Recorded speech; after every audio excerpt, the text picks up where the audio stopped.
창세기 7장 17절에서 24절. 홍수가 땅에 40일 동안 계속된지라 물이 많아져 방주가 땅에서 떠올랐고 물이 더 많아져 땅에 넘침에 방주가 물 위에 떠 다녔으며 물이 땅에 더욱 넘침에 천하의 높은 산이 다 잠겼더니 물이 불어서 15규빗 시나 오르니 산들이 잠긴지라. 땅에 움직이는 생물이 다 죽으니 곧 새와 가축과 들짐승과 땅에 기는 모든 것과 모든 사람이라. 육지에 있어 그 코에 생명의 기운의 숨이 있는 것은 다 죽었더라. 지면의 모든 생물을 쓸어버리시니 곧 사람과 가축과 기는 것과 곤충의 세 가지라.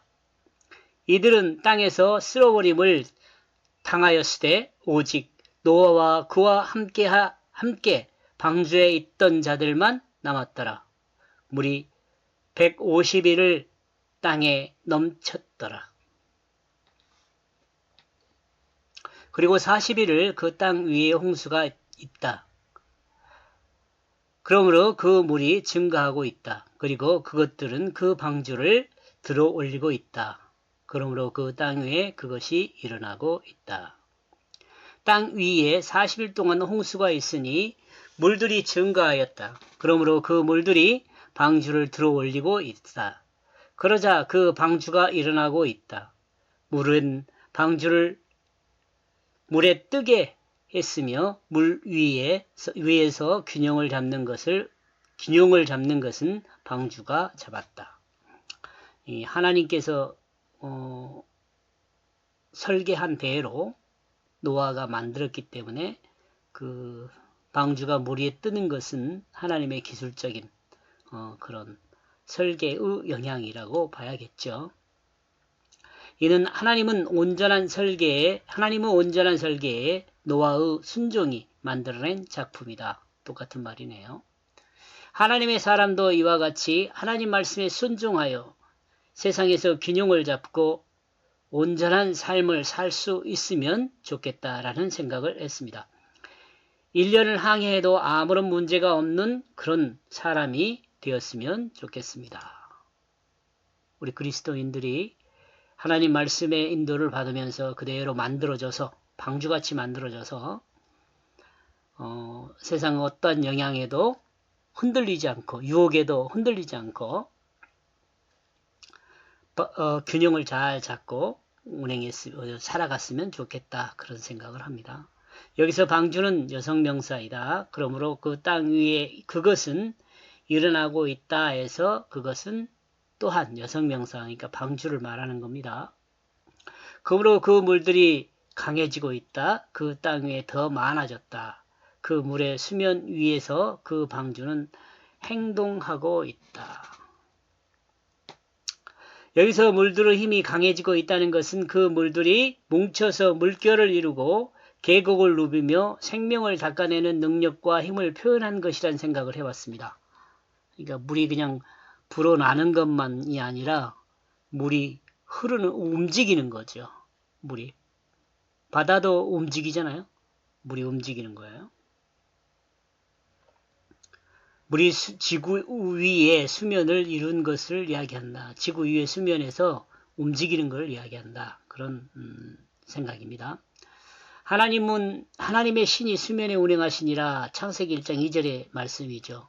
마치 그런 것과 같이 그 노아 방주는 이제 홍수로 인하여 창이란 가득 찬 지구에 가득 담긴 물 위를 이제 운행하죠. 이건 하나님의 뜻에 의해서 만들어진 그 방주가 하나님의 방법으로 만들어진 그 방주가 이제 움직이고 있습니다. 하나님이 창조한 호흡이 있는 생명을 방주 안에 있는 것만 빼고 다른 것들은 다 제거되고 있습니다. 이제 방주에는 하나님의 뜻을 채워져 있습니다. 그 지구의 수면 위에 운행하시니라 할 때 그때 신이 하나님의 신이라고 말하잖아요. 여기 창세기 1장 2절에서 신이라고 말하는데 이때도 하나님의 뜻이죠. 하나님의 뜻에 의한 방주죠. 그 방주가 수면에 운행하죠. 마치 창세기 1장 2절에서 언급하고 있는 것과 같이 하나님의 뜻이 방주에 운행하고 있다는 것으로 생각해 볼 수 있습니다. 같이 한번 생각을 해보는 거죠. 하나님의 뜻이. 그리스도인도 이 하나님의 뜻에 의해서 만들어진 사람은 하나님의 뜻에 의해서 운행하는 거죠. 노아를 통해 만들어진 방주는 하나님의 기쁘신 뜻이 있는 소망의 방주라 할 수 있습니다. 그로 만약 이 땅에 교회가 방주라면 교회는 하나님의 기쁘신 뜻을 따르는 소망이 있는 곳이고 하나님의 소망대로 움직이는 곳이 되어야 합니다. 그러므로 교회는 하나님의 소망을 따라 생명을 보존하고 새로운 세상을 꿈꾸는 것이 되어야 한다는 생각입니다. 수면 위에 떠있는 노아의 방주는 하나님의 기쁘신 뜻을 따르는 소망이다 라는 생각을 해보았습니다. 19절 그 물은 그 땅 위에서 더욱 강해졌다. 그러므로 그 모든 높은 산들을 덮게 되었다. 모든 하늘 아래 위치한 물은 그 강한 물길로 땅을 닦아내고 있다. 그리고 물은 모든 산을 덮게 되고 있다. 하늘 아래 모든 산들을 덮고 있다.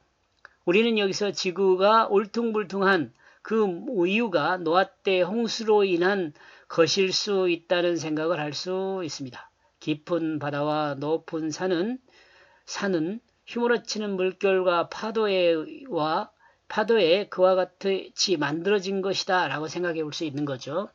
우리는 깊은 계곡이 물로 채워져 지구가 둥글게 보이는 것을 보면서 노아 홍수를 생각해 볼 수 있어야 한다는 생각입니다.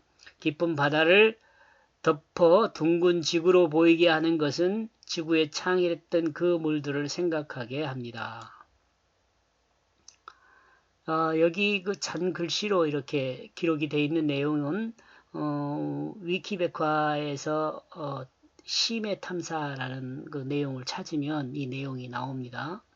그 내용 중에 좀 특이한 것은 가장 그 높은 산이 에베레스트 산이라고 하는데 그 에베레스트 산 높이보다도 그 수심이 더 깊다고 해요. 얼마나 더 깊으냐면 2068m가 더 깊대요.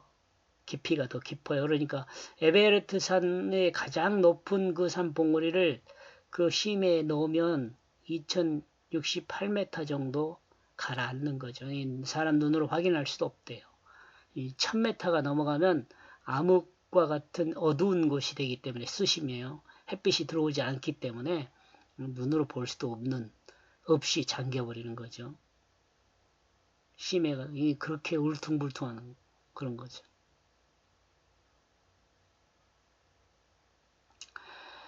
이런 상태의 지구를 둥글게 보이게 하는 것은 깊은 계곡을 물이 채우고 있기 때문이다. 여기 깊은 계곡은 그 바닷속 깊은 계곡이라고 이야기를 했는데 또 다 다르게 부르죠. 바다 수면. 이런 점에서 하나님은 노아 때 홍수를 기억할 수 있도록 한 것이란 생각입니다. 그냥 지구를 이렇게 울퉁불퉁하게 계곡이 있게 이렇게 만든 것은 당시에 물이 휘몰아치고 움직이고 이런 과정에서 만들어진 것이 아닌가. 또 엉뚱한 생각일 수 있어요. 이런 것은. 그렇지만 그런 생각도 해볼 수 있다는 거죠. 하나님이 이 땅에 죄가 가득 채워져 심판했던 것을 생각하는 것입니다. 하나님이 이 땅을 물로 닦아낸 그 흔적들이라는 것을 생각해 보자는 거죠. 물이 강하게 되어 50규빗을 더 증가하고 그 산들을 덮고 있다. 50규빗은 23m 정도 된다고 해요. 고층 아파트 8층 높이 정도라고 합니다. 이것도 참고로 위키백과에서 나온 내용입니다.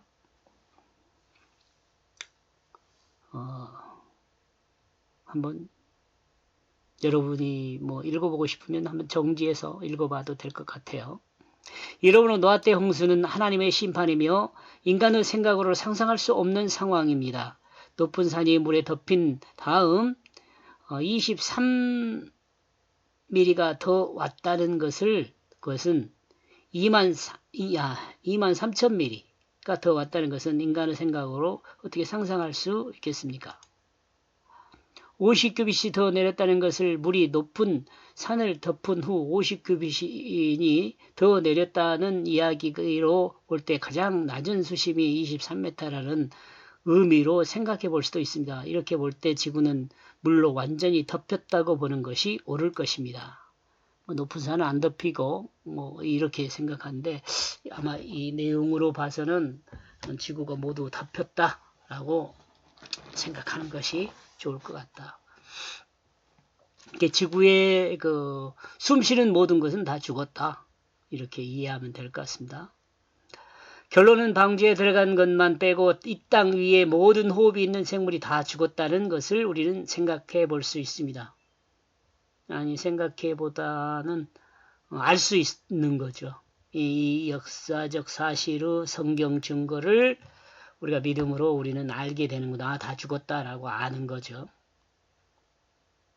믿지 못하는 사람은 그렇게 알지 못하는 거죠. 우리가 공부하는 것은 진실을 알아가는 것이 공부잖아요. 실제가 무엇인가를 아는 것이 공부예요. 아무리 박사 논문을 쓰고 다 대단한 공부를 해도 결국 그것이 거짓으로 드러나면 그것은 헛것이죠. 아무리 많은 어떤 페이지를 장식했어도 그것이 거짓이면 헛것입니다. 하늘은 나는 새도 가축도 들짐승도 새도 사람도 하나님이 창조한 이 땅의 모든 호흡 있는 생물은 하나님이 물로 닦아 정리했습니다. 물로 닦아 정리했습니다. 노아 때 하나님의 홍수 심판은 하나님이 창조한 인간을 향한 하나님의 소망이 방주에 있습니다. 하나님의 소망은 방주에 있죠. 마치 태초에 하나님의 신이 수면에 운행하는 것처럼 하나님의 소망은 방주 안에서 지금 운행하고 있는 거죠. 이러므로 노아를 통해 만들어진 방주는 하나님의 소망이 담겨 있습니다. 이토록 이 땅의 모든 비록 이 땅의 모든 호흡 있는 생명을 물로 닦아냈어도 하나님의 소망은 끝나지 않았습니다. 이 앞에서 우리 방주에 대해서 생각할 때 그 방주라는 것을 만들고 그 내용들을 살펴보면은 예수 그리스도와 상관 있는 내용으로만 정리가 돼 있는 것을 우리가 살필 수 있어요. 방주 자체가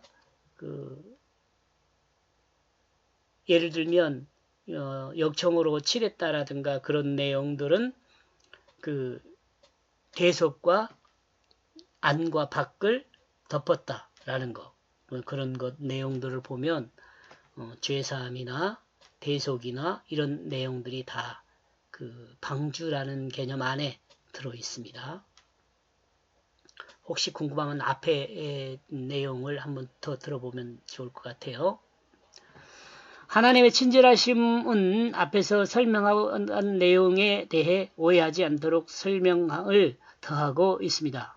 바람으로 그 코에 호흡하게 한 모든 생물이 마른 땅에 있게 한 그들이 모두 죽었다. 그러니까 육지, 이게 마른 바람으로 호흡하는 모든 생물은 다 죽었다는 거죠.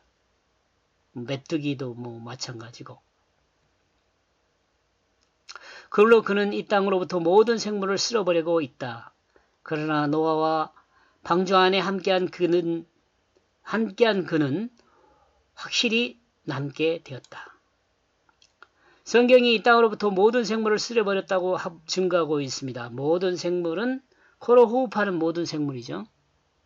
그리고 코로 호흡하는 생물 중 방주에 들어간 생물 제외되었다고 말하고 있죠. 방주로 들어간 생물들은 호흡하는 것 중, 코로 호흡하는 것 중에, 공기로 호흡하는 것 중에 방주로 들어간 것들은 살아남고 그 외의 모든 것들은 죽었다. 하나님은 물이 온 지구를 덮어 창이라도 방주는 안전하게 하나님이 지키셨습니다. 방주에 노아와 함께 들어간 것들은 확실히 그 생명을 보존하게 되었습니다. 그러므로 그 땅 위에 그 물들이 150일을 강해지고 있다. 150일 동안 강해졌다 그러면 계속 차올랐다는 개념보다는 움직였다 그런 의미일 것 같아요. 칼 동사하면서 와우 계속을 사용하고 있습니다. 그러므로 하늘에서 비가 내리고 땅에서는 샘이 솟아 땅 위에는 물이 점점 더 강해지고 있다는 것을 증거합니다. 이는 그냥 물이 수면 위만 올라오는 것이 아니라 산과 들과 계곡을 휩쓸려 살아있는 생물들을 닦아내고 있는 큰 홍수를 상상하게 합니다. 물들은 150일 동안 그 힘을 드러내 하나님의 뜻을 따라 심판을 행하고 있었습니다. 그러므로 150일 동안 물이 가득 차 있다는 이야기가 아니라 무르 역동하는 힘을 드러내는 말씀입니다. 산이 옮겨지고 토사가 쌓이는 곳이 생기게 됩니다.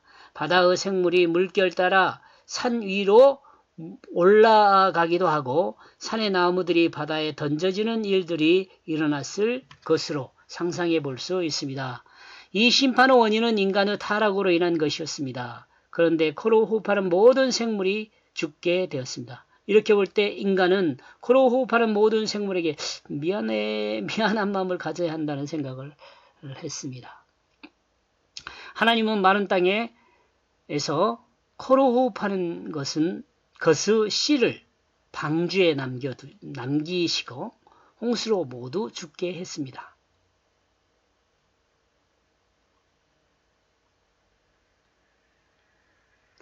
17에서 24절까지의 내용을 요약해서 정리한 것은 물이 강해져 방주만 남고 땅에 코로 호흡하는 모든 생물은 죽었다.